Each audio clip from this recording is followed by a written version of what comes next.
On va parler d'un type d'homme particulier dans cette vidéo, peut-être que tu as rencontré dans ta, entre guillemets, carrière amoureuse où actuellement tu vis cette relation et tu aimerais qu'elle se développe, mais tu vois que ça coince un peu parce que très clairement, c'est l'homme qui va se comporter comme s'il t'aimait, avec tous les signaux qui peuvent induire ce sentiment pour toi qu'il est amoureux. J'ai fait des vidéos sur ce sujet, je vais t'en mettre une ou deux ici pour que tu puisses aller les consulter de quels sont les signaux qui montrent qu'un homme est amoureux. Donc il y a ce truc-là et en même temps, il a une tendance à disparaître, voire même aller vers ce qu'on appelle le ghosting, c'est-à-dire devenir l'homme fantôme qui beaucoup de sentiments, de mots partagés, de connexions physiques et soudainement, il disparaît. Mais quand je dis ghosting, c'est il disparaît et t'entends plus parler de lui. Alors certains reviendront, certains joueront la distance, reviendront et partiront.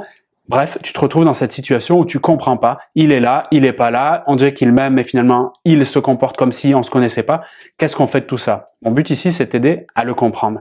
Et très personnellement, je peux même t'en parler, si tu veux, avec un peu plus de profondeur. Pas simplement parce que je pratique le coaching et j'ai accompagné des milliers de femmes dans leur situation amoureuse, et aussi parce que, tout simplement, moi-même, sur un plan psychologique, je peux comprendre de l'intérieur ce que vivent ces hommes et qu'est-ce qui les amène à agir de la sorte? Parce que tout simplement, j'ai aussi été comme ça à un certain moment dans ma vie avant d'avoir certains déclics et avant de faire surtout beaucoup de développement personnel. Cet homme-là, donc le pourquoi il disparaît, le il, c'est un homme qui a été tout simplement dans sa perception en souffrance, en tout cas en manque important d'approbation, de validation de la figure maternelle. On parle clairement de sa mère.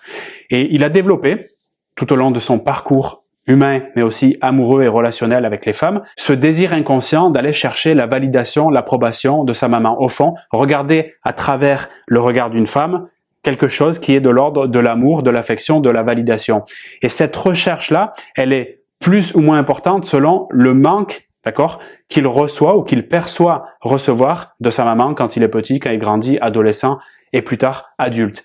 Pour résumer simplement, plus il a le sentiment de manquer d'amour de sa maman, plus il a le besoin viscéral fort d'aller à l'extérieur, c'est-à-dire rencontrer des femmes pour voir à quel point il est important. Et ce besoin-là va lui permettre de développer des compétences sociales très aiguisées, des compétences de compréhension du sexe féminin. Pourquoi? Parce qu'il va en rencontrer beaucoup, il va leur parler, il va peut-être même nouer des débuts de relations, voire des relations de longue durée. Et ce faisant, puisque son besoin est très fort de recevoir cet amour, il va développer toutes ses compétences de communication, d'intelligence sociale, charisme, d'assurance, toutes ces compétences qui, au fond, sont, quand tu étudies les recherches proposées sur ce sujet, notamment en psychologie évolutionniste, qui sont spécialisées dans les rapports hommes-femmes, qui indiquent que oui, les critères que les femmes recherchent chez un homme pour un investissement long terme, ces hommes les possèdent, donc cette confiance, ce charisme, cette capacité de passer à l'action, de communiquer, et aussi, pour certains qui ont un peu plus de chance, d'être beau, grand. Je fais une parenthèse d'ailleurs quand je parle de ces hommes,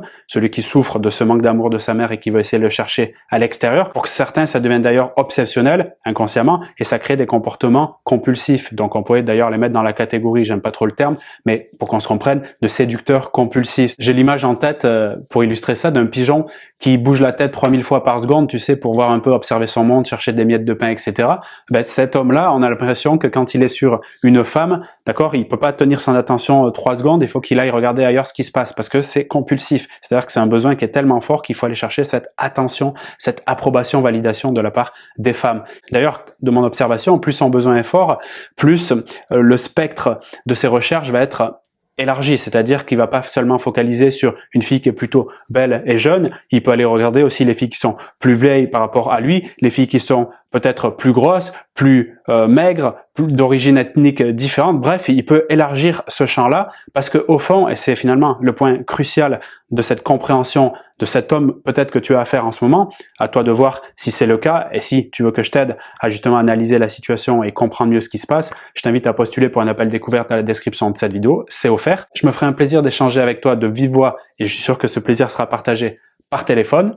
Et pour revenir sur cet énergumène qui a aussi ses côtés attachants et sympas, sinon franchement on parlerait pas de lui, le point central à comprendre, et souvent on peut se tromper là-dessus, surtout côté cerveau féminin, c'est que, et même d'ailleurs les mecs se trompent beaucoup quand ils pensent à ce type d'homme, son besoin prioritaire, on l'a vu, c'est l'attention, le regard positif d'une femme sur lui, de nombreuses femmes, selon son intensité dans le besoin. Mais c'est pas la priorité pour lui, le sexe, ça va être accessoire ou secondaire.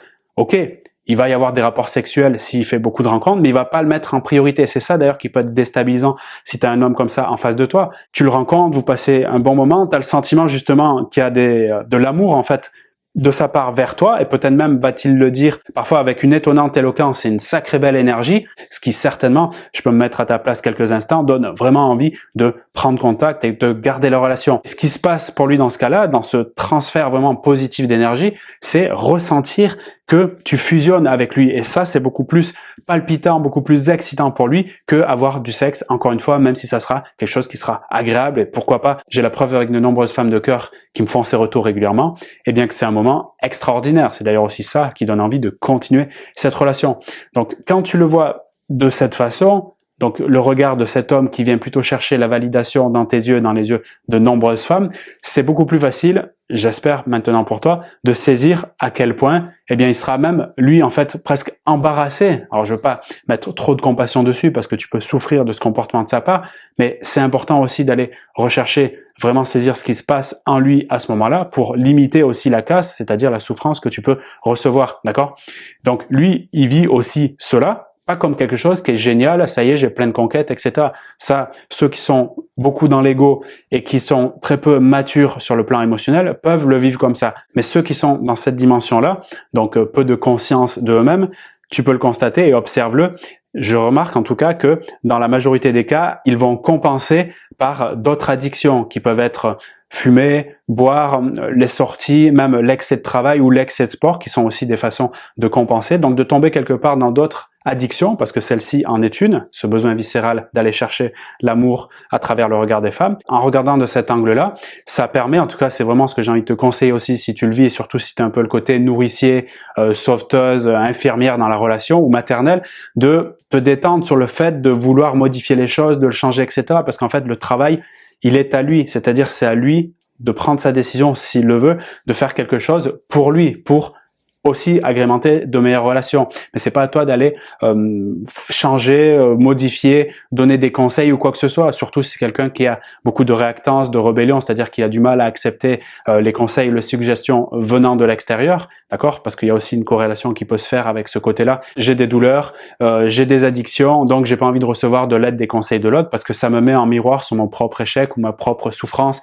qui est niée, qui est cachée sous le tapis. Donc tu vois que c'est un scénario, je veux pas compliquer la chose dans cette vidéo pour pas aller trop loin, mais c'est un scénario justement qui est un peu embêtant quand j'essaie de modifier sa situation, parce qu'au fond, ce que je veux, moi, c'est parce qu'il me plaît, je veux qu'on s'engage, je veux qu'on crée une relation. Le mieux, c'est plutôt de ton côté de voir comment toi, tu peux faire un travail sur toi profond, parce que quelque part, il n'est pas là au hasard. S'il est là, c'est que ça reflète aussi sur des choses que tu peux faire évoluer chez toi, notamment sur l'estime de soi, et engager des actions dans ce sens-là, dans la durée, pour justement attirer, ou plutôt créer des comportements qui vont t'amener des hommes qui sont soit plus disponibles, soit plus prêts à créer une relation comme toi, même s'ils ont des attributs très séduisants de ces hommes-là, pour aller plus loin dans ta situation amoureuse, dans le sens positif du terme. Voilà. J'espère que c'est clair pour toi. Si ça l'est pas, tu peux me faire des demandes de clarification dans la zone commentaire. Et si tu veux aller plus loin, recevoir clairement un accélérateur grâce à un accompagnement personnalisé, je te propose de réserver un appel découverte totalement offert dans la description de cette vidéo. Merci encore pour ton attention. À très bientôt.